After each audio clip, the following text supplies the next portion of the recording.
Strangest facts about the NBA everyone knows. Let's play Full Court, baby! Your go-to channel for the most interesting basketball topics. The NBA is now more than 75 years old. It has got an amazing history which is full of facts, events, and awards. People are always looking for facts about their favorite players or teams.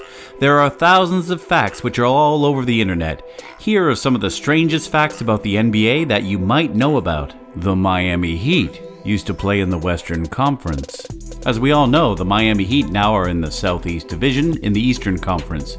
But at first, the Heat played in the Midwest Division in the Western Conference. It wasn't until the 1989-1990 season that the NBA decided to transfer the Heat to the Southeast Division, where they belong in today's NBA. They found their best success in the Eastern Conference, winning 3 championships. Kareem Abdul-Jabbar has made 19 All-Star Game appearances, but never won All-Star MVP. Kareem is one of the best players to ever play the game of basketball. He is the current leader in the most points scored in the NBA with 38,387 points. Kareem also has a loaded trophy case with 6 NBA championships, 2 final MVPs, 15 All-Star NBA team selections, 11 All-Defensive Team selections, and many more. He also had 19 All-Star honors. However, among those 19 selections, Kareem never won the All-Star Game MVP. It's kind of surprising because Kareem didn't play bad at all during those games. It's just that his best 2 games were outperformed by Dave Bing in 1976 and Isaiah Thomas in 1984. Shaquille O'Neal has co-MVP'd twice in the All-Star Game, the most in NBA history. Co-MVPs are quite rare in the NBA. In fact, the only time they exist is the annual exhibition that the league puts up in the form of the All-Star Game. Shaq is lucky enough to have this happen to him twice. In the league's history, there's only been 4 times that co-MVPs were announced to take home the All-Star Game MVP.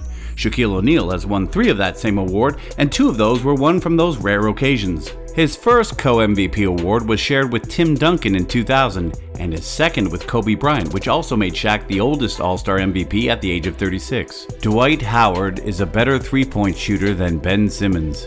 Yikes. This is a bad list to have your name in.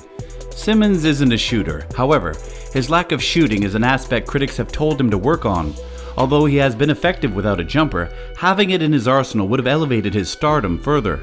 But unfortunately, his scoring and shooting have been dismal. In fact, surprisingly, even Lakers center and former teammate Dwight Howard is a better shooter. Howard shoots around 17% for 3 points throughout his career, and which makes matters worse, Howard rarely settles for a 3-point shot. He is always inside the paint. Simmons is a perimeter player, spending most of his time on the 3-point line. It's not acceptable for him to not have that shot in his arsenal. Draymond Green has made more threes in a game than Kevin Durant. Kevin Durant is arguably the deadliest scorer of the game, maybe all time, but that is a whole different debate. Standing at 7 feet tall, he is equipped with unmatched skills and can put the ball in the basket in any way he wants. However, it's puzzling to know the fact that his former Warriors teammate, Draymond Green, has made more threes in an NBA-sanctioned game, including regular season and the playoffs, with 8. It was his career night where Green also dropped 37 points. On the other hand, KD's career high of threes in a game is tallied at 7. Green is a fantastic player himself, but is definitely not known for his scoring abilities. Most of the teams around the NBA let him shoot any shot he wants, knowing there's a higher chance he misses the shot. Steph Curry can miss his next 500 3-point attempts and still have a better 3-point percentage over Ray Allen. This one is really mind-blowing. It just shows that Curry is by far the best shooter the world has ever seen. Allen is a 40% 3-point shooter, and Curry edges him out by only 3.2%, but is enough for the margin to be 500 misses. The now defunct Seattle Supersonics have won a playoff series more recent than the Sacramento Kings. Before they became the Oklahoma City Thunder, there was the then Seattle Supersonics. The Supersonics last appeared in the NBA for the 2007-2008 season. The strange fact is that the Supersonics have won a playoff series more recently than the Sacramento Kings did. With the latter still an NBA team today, their last playoff win was in 2005 against the Kings.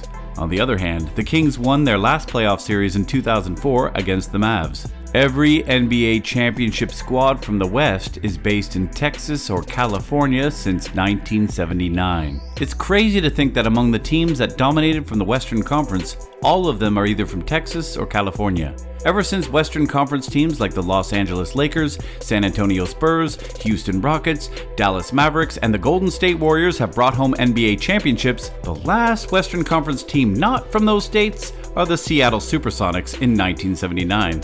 There were some teams who got close to breaking the streak but never did, like the 1993 and 2021 Phoenix Suns, the 1997 and 1998 Utah Jazz, and the 1990 Portland Trail Blazers. Zach LaVine's first 4-game winning streak came in his 8th year in the NBA. This says a lot about the Minnesota Timberwolves. Zach LaVine is a stellar player who's recently making waves in the NBA. With the Bulls surrounding LaVine with Nikola Vucevic, DeMar DeRozan, Lonzo Ball, and the NBA champion Alex Caruso, the Bulls are looking better than ever. With a rejigged roster, LaVine and the Bulls raced to a 4-0 start, which also gave the Bulls its first winning record since March 2017. Marc Gasol and Tyson Chandler both won Defensive Player of the Year, but were left out of the All-Defensive First Team in their respective DPOY years. Marc Gasol and Tyson Chandler were both formidable big men at some points in their careers. With their rim protection and mark on defense, they both won Defensive Player of the Year.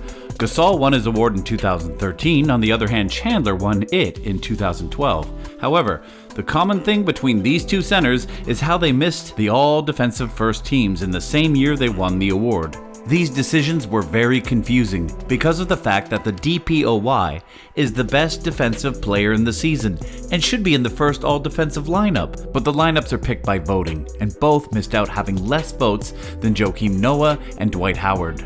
Dave Cowens won MVP but didn't make the All-NBA first team. Another similar case, and the rules are the same, he just didn't get enough votes, and Kareem made the team over him. Jerry West won Finals MVP despite being on the losing team. The Finals MVP is usually given to the most valuable player in the NBA Finals. Usually this is given to the best player on the winning team. However, an unusual sight happened in the 1969 NBA Finals, which was also the first time the award was given out. I guess it's hard not to reward a player after recording 37.9 points, 7.4 assists, and 4.7 rebounds per game. Bill Russell was the cornerstone of 11 Boston Celtics championships, but never won Finals MVP. I guess this one is pretty self-explanatory.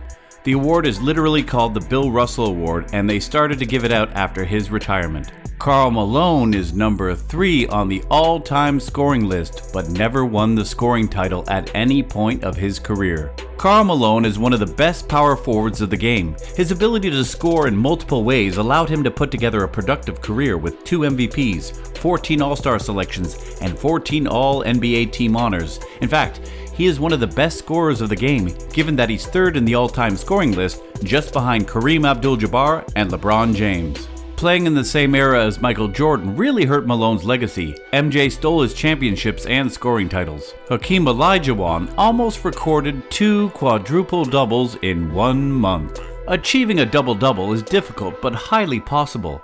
On the other hand, finishing with a triple-double raises the difficulty. However, getting a quadruple-double is next to impossible. Only a few players have managed to do it. One of them is Hakeem Olajuwon. It's crazy to think that he was so dominant that he almost did it twice in such a short period of time. The 2021 NBA Finals featured none of Shaq's teammates for the first time in 38 years. The fact that Shaq played for 6 different teams plays a huge factor in this shocking fact. Rajon Rondo's Clippers failed to beat the Suns in the 2021 Western Conference Finals in order to continue the streak. We hope you enjoyed the video topic today. Subscribe to our channel, Full Court, for more interesting basketball topics.